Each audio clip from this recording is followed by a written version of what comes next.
On November 18, 1978, a remote jungle settlement in Guyana became the scene of an unimaginable horror.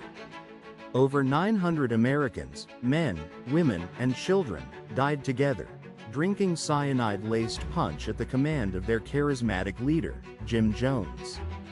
He called it revolutionary suicide, an act of defiance against a hostile world.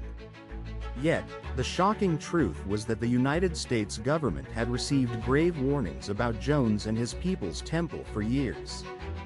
Jim Jones founded the People's Temple in Indianapolis in the mid-1950s, building a following on a compelling message of racial integration and social justice.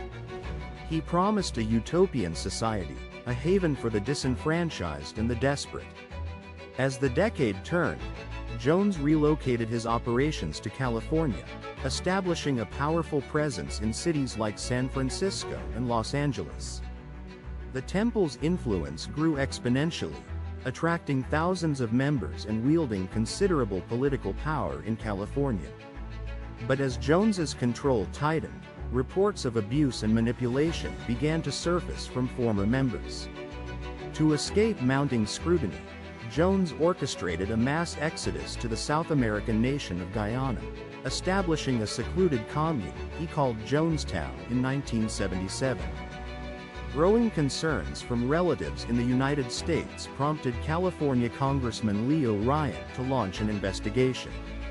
In November 1978, he traveled to Jonestown with a delegation of journalists and worried family members, seeking answers. They aimed to verify the safety and well-being of constituents who claimed they were being held against their will. During their visit, Ryan and his team uncovered disturbing evidence of abuse and forced imprisonment within the isolated compound. Several members bravely expressed their desire to leave with the congressman, a defiant act against Jones's iron rule. Ryan arranged for their immediate departure, signaling a direct challenge to the temple's authority. On November 18, as the delegation prepared to depart from the airstrip at Port Kaituma, armed temple loyalists ambushed them. Congressman Ryan, 3 journalists, and 1 temple defector were brutally murdered in a hail of gunfire. Back at Jonestown, Jim Jones knew his carefully constructed world was collapsing, and he issued his chilling final command.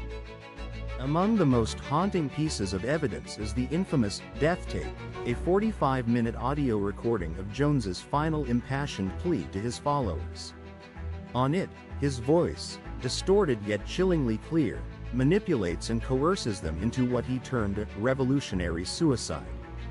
He describes enemies closing in, an imminent assault that never materialized, creating a fabricated urgency for collective death.